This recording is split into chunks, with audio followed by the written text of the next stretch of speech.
This is The Woman in Me by Britney Spears. Chapter 3. Miss Lynn, the boy shouted. He was out of breath, panting at our front door.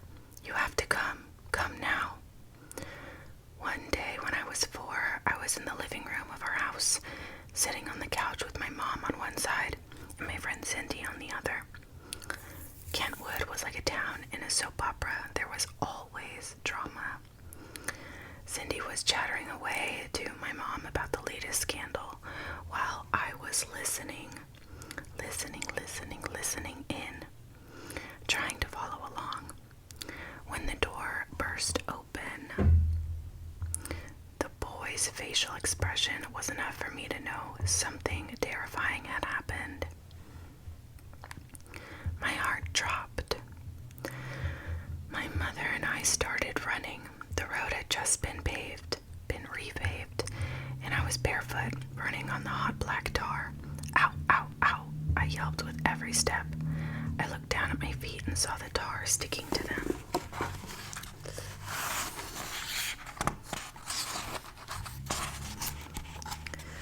Finally, we arrived at the field where my brother Brian had been playing with his neighbor friends.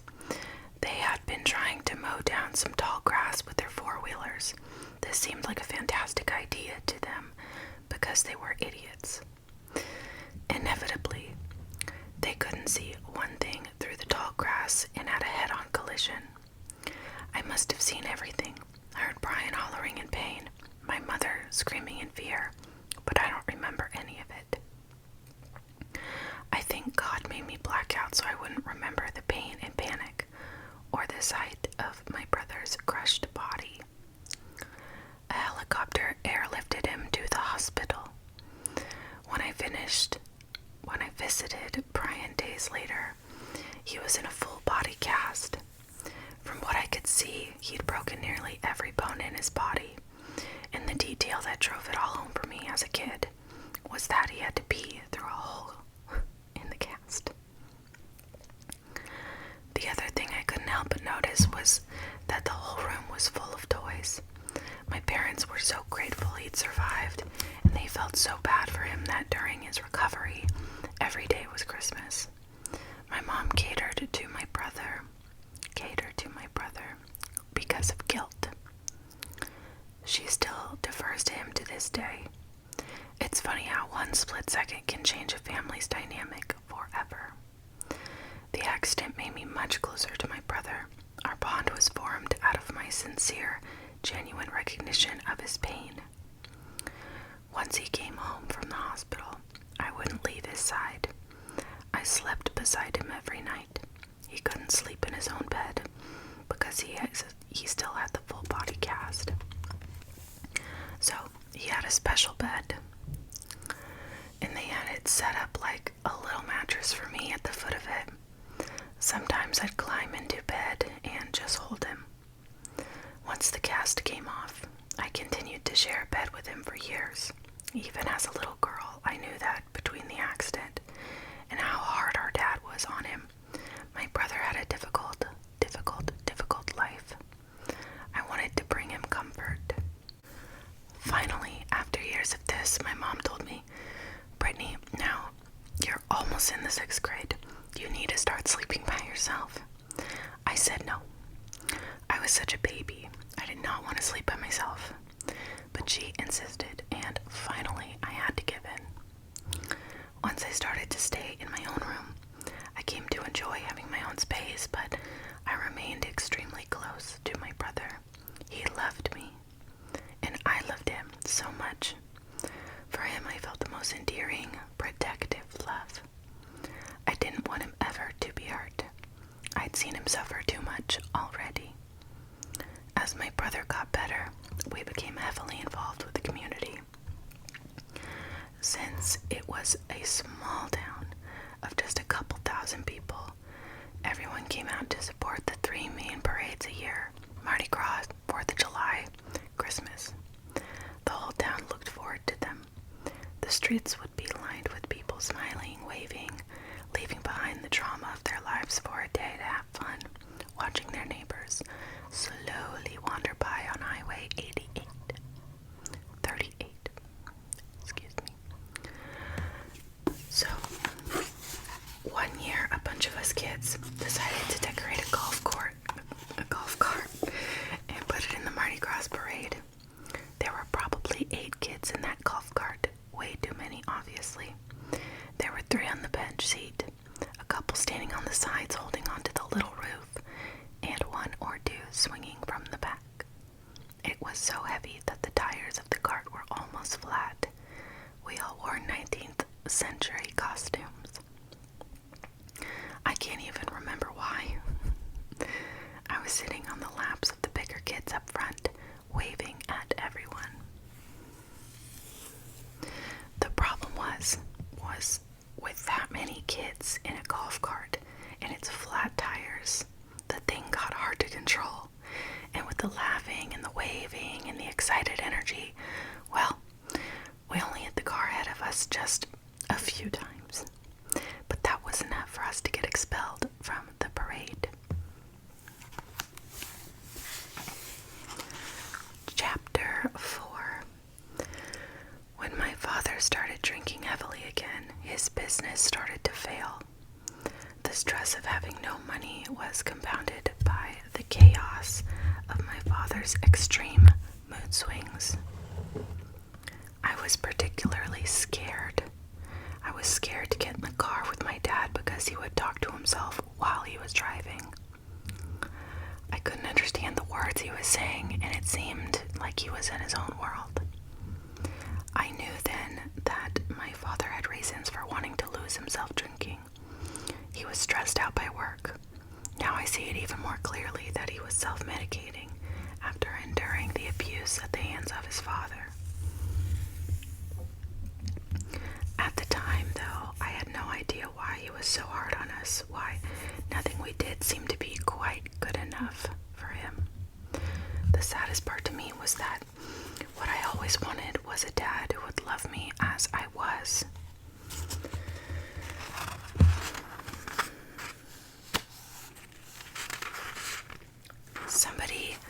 Somebody who would say, "I just love you. You could do anything right now, and I'd still love you with unconditional love." My dad was reckless, cold, and mean with me, but he was even harder on Brian. He pushed him so hard to do well in sports that it was cruel.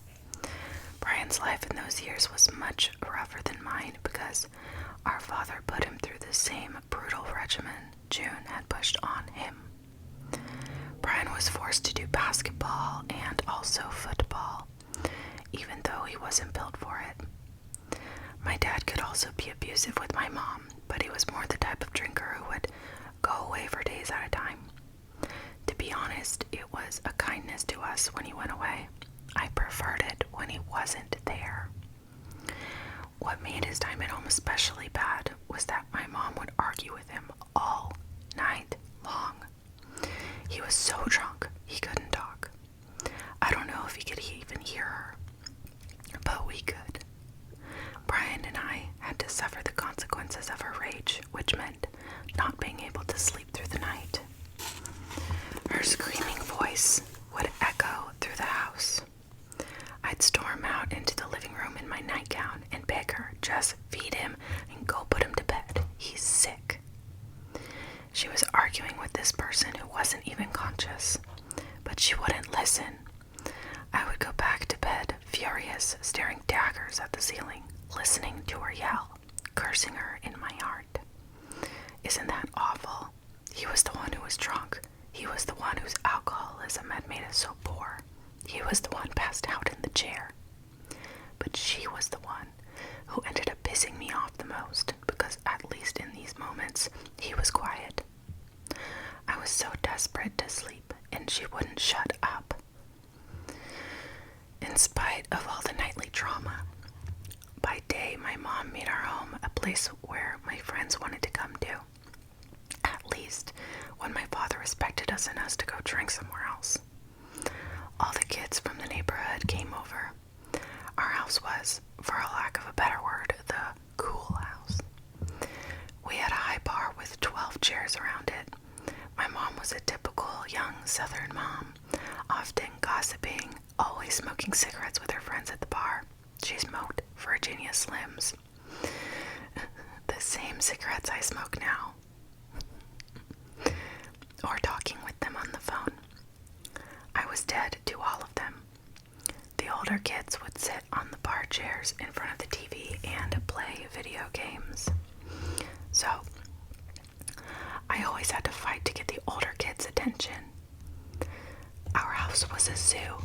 I was always dancing on the coffee table for attention, and my mom was always chasing after Brian when he was little, jumping over couches, trying to catch him so she could spank him after back-talking her. I was always overly excited, trying to draw the older kids' eyes away from the screen in the living room, or to get the adults to stop talking to one another in the kitchen. "Britney, stop," my mother would yell. "We have company, just be nice, be on good behavior." But I ignored her, and I was always gonna find a way to get everyone's attention. Chapter 5.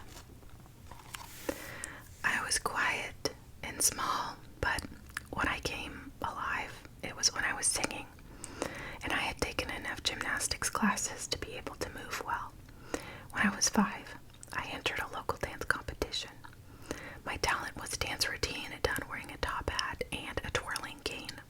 I won. Then my mother started taking me around to contests all over the region. In old photos and videos, I'm wearing the most ridiculous things. In my 3rd grade musical, I wore a baggy purple t-shirt and a huge purple bow on top of my head that made me look like a Christmas present. It was absolutely horrible. I worked my way through the talent circuit, winning regional contests in Baton Rouge. Before too long, my parents set their sights on bigger opportunities than what we could accomplish picking up prizes in school gymnasiums. When they saw this advertisement in the newspaper for an open call for the all-new Mickey Mouse Club, they suggested we go. We drove 8 hours to Atlanta, and there were more than 2,000 kids there. I had to stand out, especially once we learned after we arrived that they were only looking for kids over the age of 10. When the casting director, a man named Matt Casella, asked me how old I was, I opened my mouth to say 8, then remembered the age 10 cutoff and said 9. He looked at me skeptically. For my audition, I sang Sweet Georgia Brown while doing a dance routine, adding in some gymnastics flips. They narrowed the group of thousands from across the country down to a handful of kids, including a beautiful girl from California, a few years older than me, named Carrie Russell, a girl from Pennsylvania named Christina Aguilera, and I were told we hadn't made the cut, but that we were talented. Matt said that we could probably get on the show once we were a little older and more experienced. He told my mom that he thought we should go to New York City to work. He recommended we look up an agent he liked who helped young performers get started in the theater. We didn't go right away. Instead, for about 6 months, I stayed in Louisiana, and I went to work, waiting tables at Lexi's Seafood Restaurant, Granny's Seafood and Deli, to help out. The restaurant had a terrible, fishy smell. Still, the food was amazing, unbelievably good, and it became the new hangout for all the kids. The deli's back room was where my brother and all his friends would get drunk in high school. Meanwhile, out on the floor at age 9, I was cleaning shellfish and serving plates of food while doing my prissy dance in my cute little outfits. My mom sent footage of me to the agent, Matt, and he had recommended a lady named Nancy Carson. In the video,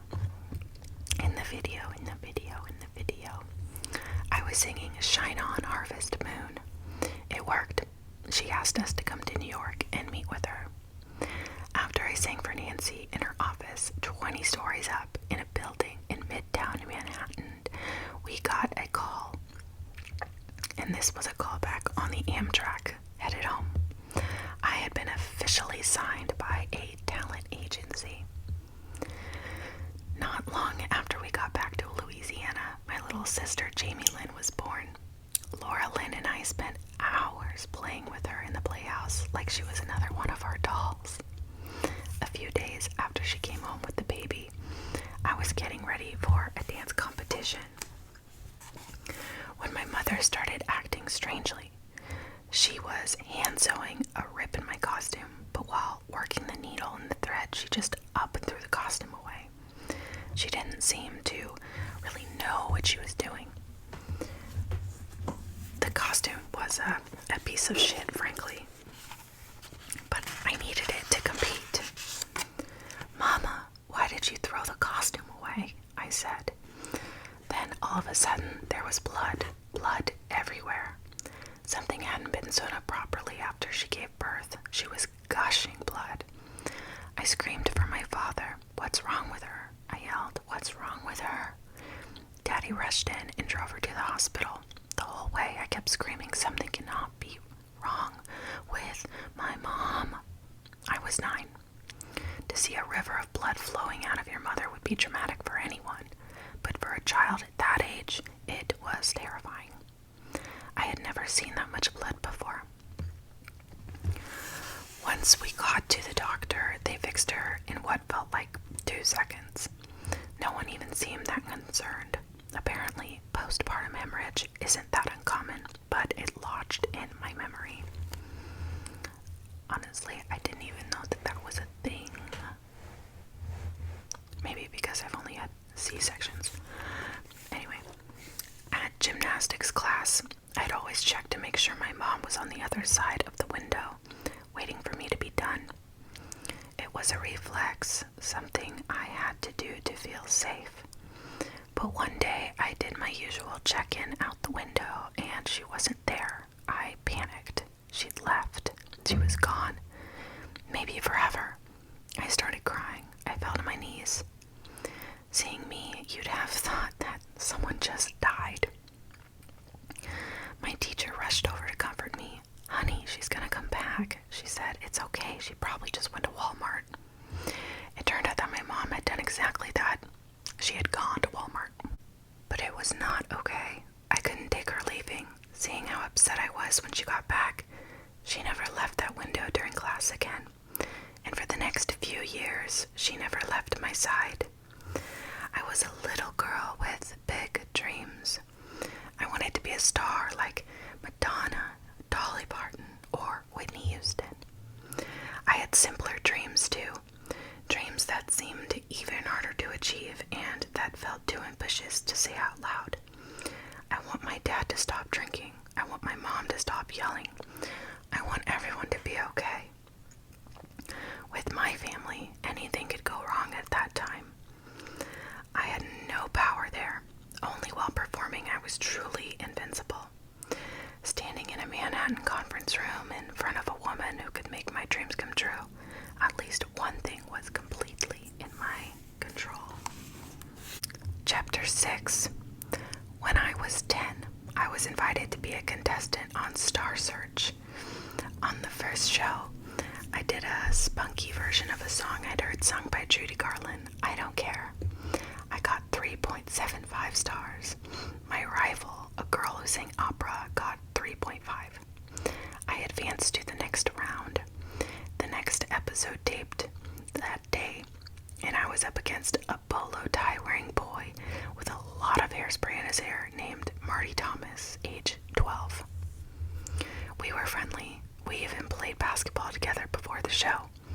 I sang the Judds' "Love Can Build a Bridge," which I'd sung the year before at my aunt's wedding.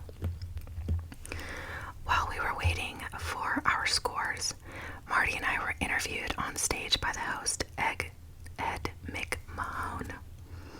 "I noticed last week you had the most adorable, pretty eyes," he said to me. "Do you have a boyfriend?" "No, sir," I said. "Why not?" "They're mean." "Boyfriends?" Ed said. "You mean all the boys are mean?" "I'm not mean. How about me?" "Well, it depends," I said. said, "I got 3.75 again. Marty got a perfect 4. I smiled and hugged him politely, and as I walked off, Ed wished me luck. I kept it together until I made it to backstage, but then I burst into tears. Afterward, my mom got me a hot fudge sundae. My mom and I kept flying back and forth to New York. The intensity of working in the city as a little girl was exciting for me, even if it was also intimidating. I got offered a job, an understudy role in the off-Broadway musical Ruthless, inspired by The Bad Seed, All About Eve, Mame, and Gypsy. I played a sociopathic child, and the child star was named Tina Denmark. Tina's first song was called Born to Entertain. It hit close to home. The other understudy was a talented young actress named Natalie Portman. While I was doing the show, we rented a little apartment for my mom, baby Jamie Lynn, and me near a public school, the Professional Performing Arts School, and I took classes nearby at Broadway Dance Center. But mostly, I passed my time at the Players Theater downtown. The experience was a validation in some way, proof I had enough talent to make it in the theatrical world. But it was a grueling schedule. There was no time to be a regular kid or really make friends because I had to work nearly every day. On Saturdays, there were 2 shows. Two shows. I also didn't love being an understudy. I had to be at that theater every night until as late as midnight in case I had to take over for the main Tina, Laura Bell Bundy. After a few months, she left and I took over the lead, but I was awfully worn out. By the time Christmas came around, I desperately wanted to go home, and then I learned I was supposed to perform on Christmas Day. In tears, I asked my mom, "Am I really going to do this for Christmas?" I looked at the little mini tree in our apartment, thinking about the sturdy evergreen we'd have in our living room in Kentwood. In my little girl mind, I didn't understand why I'd want to do that, continue performing through the holidays. So I quit the show and went home. The schedule of New York City theater was just too rough for me at that age. One good thing did come out of it though. I learned how to sing in a theater with small acoustics. The audience is right beside you. Just 200 people in the room. Honestly, it's strange, but in that space, the feeling of singing is more electric. The closeness that you feel with the people in the audience is something special. Their energy made me stronger. With that experience under my belt, I auditioned again for the Mickey Mouse Club. Waiting to hear about the Mickey Mouse Club back in Kentwood, attending Park Lane Academy, I became a basketball point guard. I was tiny for 11, but I could run the plays. People imagine I was a cheerleader, but I never was. I danced a little bit on the side, but at school I wanted to play ball, so I did it in spite of my height. I had this huge number 25 jersey, way too big for me. I was a little bitty mouse zipping around out there. I had a crush for a while on a basketball player who was 15 or 16. He made every three-pointer, and he made it look easy. People would come from far away to see him play, just like they had to see my dad. He was good, but not as good as my dad had been, but still a genius with the ball. I marveled at him and my friends who were taller than me. My thing was to steal the ball away from an opposing player, mid-dribble, run down, and make a layup. I loved the thrill of quickly weaving around the other team. Just the rush of no script, the play being unpredictable, completely unknown, made me feel so alive. I was so small and so sweet that no one saw it coming. It wasn't the same as being on stage in New York City, but under the bright lights on the court, waiting for the sound of applause, it felt like the next best thing. So that is it for 3 through 6.